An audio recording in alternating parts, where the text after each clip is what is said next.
Yo, what's up guys? It's Noah here. And in today's video, going to be breaking down the NBA slate on Draftkings and Yahoo for Tuesday, March the 29th. Got a shorter Tuesday slate, just a 5-gamer today, but as always guys, we're going to talk through each one of these 5 games. We're going to break down each team, kind of give my early thoughts, what I do like, taking a first look at the slate on Monday night. And then as we do go through each game, we will build out an early core. We'll talk about 5 players that specifically stand out to me at first look on both Draftkings and on Yahoo. Now, as always, before we get started, please hit that like button down below. I do always appreciate the likes, guys. And if you are new to the channel, make sure you hit that subscribe button as well. Also, check out the sponsor of this video, PrizePicks. So PrizePicks is a player prop-based DFS site. I'm sure most of you have heard of them already. But if you are new here and you have not signed up for PrizePicks, you can actually sign up with my promo code NOAH. That'll give you a 100% match on your first deposit up to $100.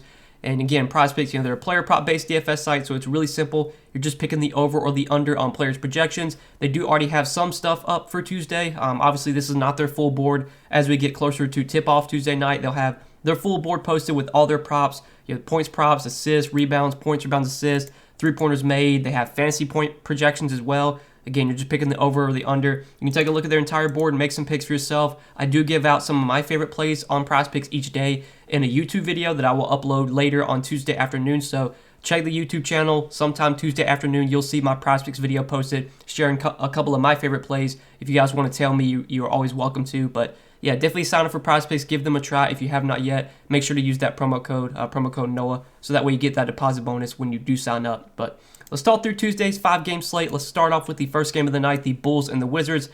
So looking at the Bulls side today, the Bulls are on a back-to-back. I think they're the only team on a back-to-back today, if I remember correctly. Yeah, they're the only team on a back-to-back today, so we'll have to watch the injury report here. I would expect everyone to play, but at this point in the season, late in the season, when teams are on back-to-backs, we always see guys, there's always a chance that guys get rested.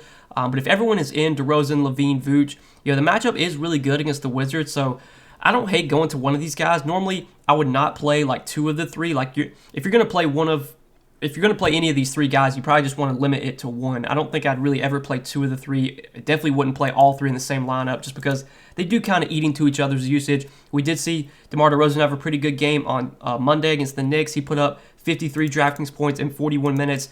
Zach LaVine put up 37 DK points in 36 minutes, so he wasn't nearly as good. And same goes for Vooch, 40 DK points in 34 minutes. So damn tilted that I had over 16.5 points for Vooch on PrizePicks, and he finished with fucking 16. I needed 1 more point from him, but yeah, I don't think any of these Chicago guys are like priority plays for me, but if you wanted to play one of the 3, I don't hate it. DeRozan's probably my favorite just because I think he's the most consistent, and I think he offers the biggest ceiling out of all 3 guys. But I think the matchup's really good for Vooch. We've seen centers be able to do really well against the Wizards this season, so if I had to rank them, I probably would go DeRozan number 1, Vooch number 2, and then Zach LaVine number 3. And that's really it from Chicago. I don't think I'm looking to anyone else on this team. They're just not that appealing of a team with how they're kind of set up. It's usually just the top 3 guys you're going to look to, and that's really it. So let's move on to the other side of this game with the Wizards. And the Wizards, they're another team that I don't get too excited about, but I will say that Kristaps Porzingis at the top continues to be a solid option on every slate. He's just going to play solid minutes, and he's going to dominate the usage while Kyle Kuzma's out right now. Minutes have been trending up for Porzingis. He's played at least 31 minutes now in 4 straight games. I like the matchup here against the Bulls. The Bulls are a team that do allow a lot of points in the paint. They've really struggled defensively against centers. I think this is a matchup that Porzingis can definitely exploit. So if you want to go to Porzingis today, I have no issue with him. I think he's definitely in play. The rest of the Wizards, like KCP, Denny Avia, Rui Hachimura, Satoransky, I think these guys are fine, but I will say that probably my favorite is Denny Avia, just because his minutes have been pretty solid. Even though he's coming off the bench, he's been playing around 32 minutes a night. He's also been really productive. You look at his game log, at least 30 DraftKings points in 4 out of his last 5 games. Again, the minutes have been there, 32 minutes in 3 of those 5 games. So at 5,100, I think Denny Avia probably like my next favorite play on Chicago or on Washington. Tomas Satoransky's been starting lately. Not a great point per minute player, but the last 2 games he started, he's played 29 and 30 minutes, and he scored 22 and 24 DraftKings points. There's other value plays I'd rather go to, specifically on the Lakers, that we'll talk about in a second, but Satoransky is someone that is fine, assuming he's still starting. But that's it for this game. Let's move on to the next one, the Bucks and the Sixers. So this should be a really fun game to watch. I think this is a national TV game. But for DFS, like I don't see a ton that I love here outside of like the studs. I mean, Giannis on a 5-game slate is obviously in play. Now, for this to be a shorter slate, only 5 games, we do actually have a lot of stud options. You have Luka on the slate. You obviously have Giannis. You have both Kyrie and KD. You have Russell Westbrook playing without LeBron and Anthony Davis. You could maybe have Donovan Mitchell playing without Rudy Gobert. So there's other studs to pay up for, but I definitely think Giannis is one of the top options. He just provides such a high floor night in and night out. He's going to play big minutes if this game stays close, which it should. This is one of those games where you would think we're going to get like 35, 36 minutes from Giannis. And when he plays those 35, 36 minutes, he can put up 60-plus DraftKings points any night. Matchup may not be ideal against Philadelphia, but this is just one of those scenarios where the minutes should be there, the game should stay close, and those are the times when I really like to target Giannis. I like to target Giannis in games that are going to stay close when he plays his full minutes. Honestly, I don't really care about matchup for Giannis because he can dominate in any matchup. So I definitely think Giannis is a strong play today. Obviously, the rest of the Bucks though, I'm not as excited about. Middleton and Drew, neither one of them stand out today at their price tag. Same goes for Bobby Portis. Brook Lopez is going to start, probably play like 25 minutes, but he doesn't really offer much upside. At 4,200, he's not a terrible value play, but there's just other guys I'd rather go to. So that's it for the Bucks side. Now on the Philadelphia side, if you're going to look to anyone on Philadelphia, you're probably going to look to either Embiid or Harden. Joel Embiid at 11,300 is another pay-up option that we can consider today. But I will say that I think I do prefer Giannis. I do prefer Luka as well. But Embiid's, even with Harden, he's been just as good. I mean, he's still been putting up huge games. Had a huge game last game against Phoenix, even in a tougher spot. Put up 68 DraftKings points in 38 minutes. Embiid should play big minutes here if the game stays close. Usage is going to be through the roof. Even playing with Harden, that has not affected Embiid at all. So have no issue going to Embiid today, but I probably would rank him third behind Luka and behind Giannis. And then you got Harden at 10-2. Harden, he's been very inconsistent so far with the Sixers. He still offers that big ceiling on a nightly basis, but we haven't seen that consistency. He's had a lot of 41, 44, 44, like 38 last game. The game log does not look great for Harden, but again, he can always pop off and put up those huge games. He had 65 DraftKings points against the Clippers. I know in one of his first games with the Sixers, he had a huge game against the Knicks. He put up 80 DraftKings points. So that big ceiling is always there, but the inconsistency just makes Harden kind of a contrarian option for me. Would definitely rank him behind a lot of the other studs that we're going to talk about. And I don't think I'm considering anyone else on Philadelphia. Tobias Harris and Tyrese Maxey just haven't shown the consistent upside to be worth it. When they're playing with Embiid and with Harden, they just don't really get a ton of opportunity to where they're worth their price tag. So, yeah, I think Embiid's the one guy I'm liking on Philadelphia, and that's really it. So let's move on to the next game, Detroit and Brooklyn. Looking at Detroit today, they're going to be without Jeremy Grant. I think Jeremy Grant's actually out for the season, and I think, Jeremy Grant's out for the season. I thought I remember that correctly. So, no Jeremy Grant. That opens up more minutes for Sadiq Bey, opens up more minutes for Marvin Bagley as well. First off, though, we'll start off at the top with Cade Cunningham. Cade Cunningham at 8,800. I don't have an issue going there, but I will say that on this slate, Cade Cunningham doesn't really stand out as a top option for me. He's going to play big minutes if the game stays close. He'll get 35, 36, 37 minutes. But you have Russell Westbrook playing without LeBron and AD. You have Luka on the slate. You have Giannis. You have Donovan Mitchell. Like, there's other guys I'd rather go to. You got Kyrie and KD as well. You got Embiid. There's just other guys I think I'd be paying up for today. I would assume Cade Cunningham's going to be pretty low owned. So as a low owned tournament play, it's fine. But not a huge fan of Cade today. Sadiq Bey at 7K, I think is kind of priced where he should be. His upside is definitely higher without Jeremy Grant, and I think the minutes will be pretty high as well. But at 7K, again, I think the price tag's where it should be. Marvin Bagley, though, stands out as a good option. So 5,600 for Marvin Bagley. I do like him quite a bit today. And then on Yahoo, he's a center over there, which kind of sucks, but he's $21. I think that's a little bit too cheap for Marvin Bagley. Last game he did start in place of Jeremy Grant, played big minutes, 35 minutes, had a great game, 37 DraftKings points. I'm assuming that rest of season, Marvin Bagley will be starting for Jeremy Grant. And Bagley's a good point-per-minute player. He was chalk a while ago. I think it was like a week or two ago. Can't remember which game it was. I think it was the Chicago game. He was really chalky that slate, and he was a massive bust. He put up 19 DraftKings points in only 28 minutes. But really, ever since then, he's been really solid. He's had some big games. He's coming off 2 really good games against the Wizards and against the Knicks. Matchup here against Brooklyn, I think, is pretty favorable. Like, Brooklyn's defense is not great by any means. So 5,600 for Marvin Bagley. I do like him quite a bit on this slate. He's definitely my favorite play on Detroit. And then a guy like Isaiah Stewart, I think this is a pretty good matchup for Isaiah Stewart. His minutes have been trending up. He actually got 37 minutes last game against the Knicks. Is this something that continues? I don't really know, but if we're going to get 30 plus minutes from Isaiah Stewart, I don't have an issue going to him at 5K. Definitely like the matchup here against Andre Drummond. So I think Isaiah Stewart's fine. And that's really it from Detroit. I think that's everything I like here. So let's move on to the other side of this game with Brooklyn. And looking at Brooklyn today, you got Kyrie and KD both at the top, 11-3 for KD and 10-8 for Kyrie. I would say when you're looking at the pay-up options today, I would probably put Luka number 1, Giannis number 2, and then Joel Embiid number 3. And then I would probably have like Kyrie and KD kind of 4 and 5. Don't really have a strong preference between KD and Kyrie. Both these guys offer big-time upside, but when they are playing together, it's always tough to predict, who's going to have the big game. Lately, we've actually seen Kyrie have some really big games. Now, he was kind of disappointing last game, but did have 63 DraftKings points against Memphis. He obviously had that massive game against Orlando where he went for 87 DraftKings points. Both Kyrie and KD offer a big ceiling. Would not be surprised if one of them puts up a big game here. But on this slate, they're not the studs I'm really trying to prioritize just because I'd rather go to Luka, Giannis, Embiid, who I feel a little bit better about. But obviously, KD and Kyrie both fine on a 5-game slate. Then you got Bruce Brown at 5,800. At his price tag, I'm not super high on Bruce Brown. I think Andre Drummond looks like a pretty good option, though. So Andre Drummond actually played 31 minutes last game, which is the most he's played since he got traded to Brooklyn. His minutes have not been super high. Even though he's been starting, he's only been playing like 23, 24 minutes a game.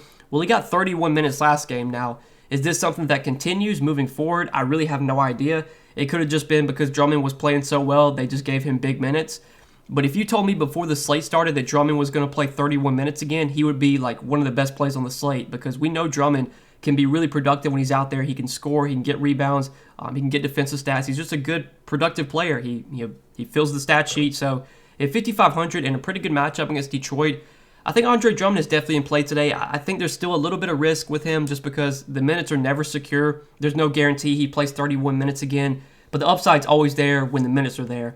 Worth noting, though, that LaMarcus Aldridge was actually available to play last game but did not play. I really don't know why. They made him available to play. He wasn't on the injury report, and he just never got in the rotation. They actually played Nicholas Claxton ahead of him. So, is Aldridge going to get minutes today? I would assume so. Aldridge has kind of been taking minutes away from Drummond when Aldridge has been healthy. So that's a little worrisome that Aldridge probably will get some minutes today, but I still think Drummond at 5,500 is definitely in play today. And that's really it from Brooklyn. Like Seth Curry and Goran Dragic, I just don't know if the upside's really there when they're playing with Kyrie and KD, just because they're kind of like the third, fourth options on the team. It's hard for them to really put up big ceiling games playing with those two stars. So let's move on to the next game, the Lakers and the Mavs, and this is probably the most appealing game on the slate, especially on the Lakers side, just because the Lakers are going to be really shorthanded today. We already got word that Anthony Davis is doubtful, so he's not expected to play.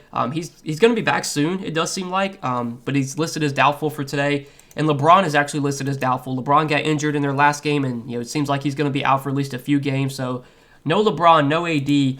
I mean, that should mean a massive workload for Russell Westbrook. I know we've been through this before where LeBron is out, AD's out, and Westbrook, he's a massive chalk play, and he usually always disappoints. I know against the Sixers, LeBron was out that day, and Westbrook, he had a terrible first half. I can't remember how many fantasy points or what he did at the first half, but I know after the first half, it was not great for Westbrook. He had a big second half, though, finished with 46 DK points. I mean, he did almost have a triple-double that game, 24 points, 9 rebounds, 8 assists. I mean, the minutes should be there. Like, he should play big minutes just because without LeBron and AD, I mean, they need some sort of offensive scoring. They need some sort of guy that can facilitate, that can run offense. I know Westbrook's been very inconsistent this season. He's been a frustrating guy to roster. But the opportunity should be there without LeBron. I don't love the matchup against Dallas, but 8,800 I still feel like is too cheap for Westbrook. When you take LeBron off the floor, you take AD off the floor, just because the usage is going to be there. We know Westbrook can stuff the stat sheet. He can do everything, score, rebound, get assists. Obviously, he turns the ball over a lot, but you're not as penalized for that on DraftKings as you are for other sites. So I think 8,800 for Westbrook is still a little bit too cheap. And then on Yahoo, he's really cheap over there. $30 for Westbrook on Yahoo. He stands out as a very strong play on both sides. So I like Westbrook quite a bit. I think Malik Monk should benefit as well. We saw Malik Monk play really well last game that LeBron was out. In that game against Philly, he played 32 minutes. He did start, I do believe. I think he started. He took 20 shots, had 32 DraftKings points. Again, they're going to need scoring, and Malik Monk has been able to provide that for him for the most part of the season. And I think they're going to lean on Malik Monk even heavier than they normally do. So 5,200 for Malik Monk. He should have a big workload, should play big minutes. He's someone that I'm definitely interested as well on Yahoo. I think he's a pretty solid player over there. Shooting guard, $18.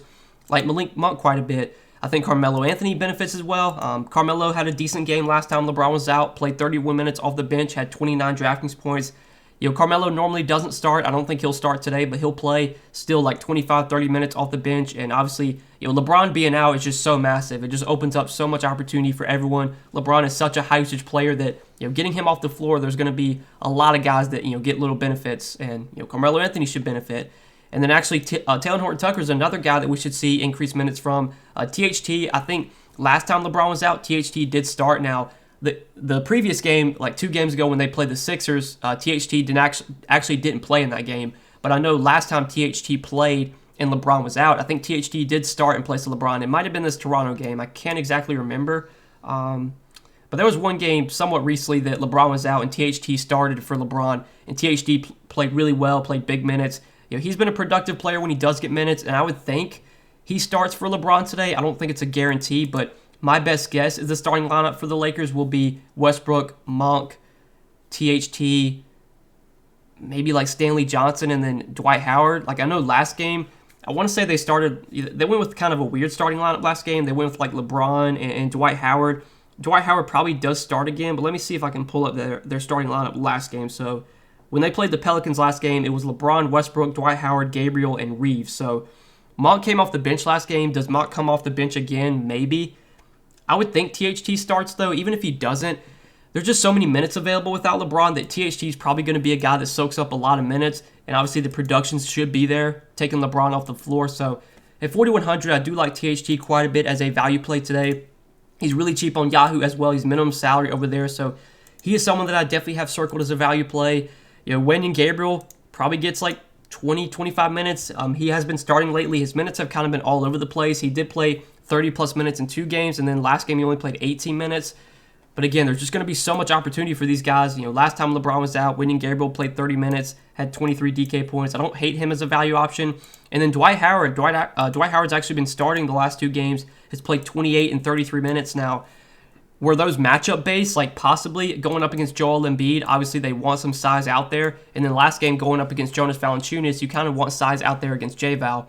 Against this Dallas team, like Dallas doesn't really play big. I mean, Dwight Powell's a big guy, but it's not like you can afford playing Carmelo Anthony against Dwight Powell. I don't know if you can afford playing Carmelo Anthony against Joel Embiid or playing Carmelo against J-Val. So I think it made a lot of sense for Dwight Howard to play those big minutes these last 2 games, given the matchups. Does Dwight Howard play 30 minutes today? Like, I'm not confident at all. But I definitely think if Dwight Howard is starting still, that at 3,800, he's going to be in play for value if he is starting, just because you would have to think if he starts, he gets at least like 20 minutes. I just don't know if this is a game where they need Dwight Howard to play like 30 minutes like he has the past 2 games. But he's going to be playable if he starts. Austin Reeves, I'm not super high on. Stanley Johnson doesn't really offer a ton of upside. So then that's it for the Lakers. We can go ahead and move on to the other side of this game now with Dallas. So looking at Dallas here, Luka is definitely the guy that stands out most from Dallas. 11,400. He's my favorite pay-up option on the slate right now. Just love the matchup against the Lakers. This is a spot where Luka should definitely dominate. I do worry a little bit about blowout risk. We didn't really talk about that when we talked about the Lakers guys, but I think this game does have some blowout risk. Right now, when you look at spreads, like pretty much all these games should stay close except for Brooklyn. I think Brooklyn definitely has a chance to blow out Detroit. But like the Philly-Milwaukee game has a 1.5 point spread. The Chicago-Washington game has a 2.5 point spread. Utah-LA has a 1.5 point spread. This game has an 11.5 point spread. So there is a little bit of blowout risk here. But if the game stays close and we get full minutes from Luka, he should crush this Lakers team. Like the Lakers aren't going to have any answer for Luka. They're not going to have anyone to stop him. Luka's my favorite pay-up option today. And since I'm going to be most likely loading up on Lakers guys, might as well run it back with Luka and just, kind of hope the game stays close. So definitely like Luka as a pay-up option quite a bit on both sides. He's kind of my favorite guy to go to at the top. And then the other Dallas guys like Dinwiddie and Brunson, their price tags have come down a little bit, and this is obviously a really good matchup against the Lakers. So on a shorter slate, 5 games, Dinwiddie and Brunson are fine options, but obviously their upside just isn't really as high playing with Luka. We did see Jalen Brunson have a big game, though, last game. One of these guys might have a good game. It could be Dinwiddie, it could be Brunson. If you want to play one of the two, I don't hate it. But that's probably it from Dallas. Like, I don't think I'm going to anyone else on this team just because when Luka's healthy, he just dominates the usage, and it's really hard for anyone else to put up huge games. We just don't really, the ceiling just really isn't there for anyone else. So let's move on to the last game of the night. We have just one late night game. So very interesting. We have 5 games today. 2 of them start at 7 o'clock. 2 of them start at 7:30, and then we have one late night game. So late night hammer, the Jazz and the Clippers. This is one that I'm a little hesitant on. Just kind of loading up on, especially on the Clippers side that we'll talk about in a second. But Utah, they might be a team we kind of have to load up on because right now Hassan Whiteside has already been ruled out, and Bojan Bogdanovic and Rudy Gobert are both questionable. So this is going to be really important news to monitor. Rudy Gobert was a late scratch last game. Whiteside was already ruled out last game, so they actually started Eric Pascal at center last game. Now, can they start Eric Pascal at center here against Ivica Zubac? I guess they can. The Jazz are basically going to be forced to play small if Gobert is out because they don't really have any other bigs. Azubuike's out for the season. Whiteside's out. They did sign what's his name? I forgot. God, I'm blanking. Greg Monroe. I think they did sign Greg Monroe, but it doesn't look like he's in the DraftKings player pool. It doesn't look like he's in the DraftKings player pool, and I don't think he's going to be available for this game. Like I guess I could check, but I wouldn't think he's available for this game. They signed him recently, and they said last game he wasn't available, so that'll be something to monitor. Like, if Greg Monroe winds up starting, I mean, Greg Monroe's a really good point-per-minute player, but obviously it doesn't even matter because he's not even in the DraftKings player pool. At least I'm not seeing him. I made him miss him. Yeah, he's not even in the DraftKings player pool. Let's see if he's on Yahoo. It's not on Yahoo either, so just going to be something to keep an eye on. I would think Gobert probably plays today, so that probably won't even matter. But if by some chance Gobert is out, they're probably going to start like Eric Pascal at center, or if Greg Monroe's available to play, then he might start at center. But there could be some value here. We did see Eric Pascal play 26 minutes in the starting lineup. Now, he was not very productive, and Eric Pascal has never been a great point-per-minute player, but he's 3,300. He probably plays like 25, 30 minutes if he starts again. Definitely in play for value. I think Rudy Gay would benefit off the bench. Rudy Gay played 23 minutes, was really productive in that time, had 32 DraftKings points. I would have interest in Rudy Gay as a value option if Gobert and Bojan are both out again.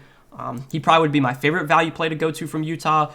And then obviously Donovan Mitchell, his usage should continue to be pretty high, especially if Bojan remains out.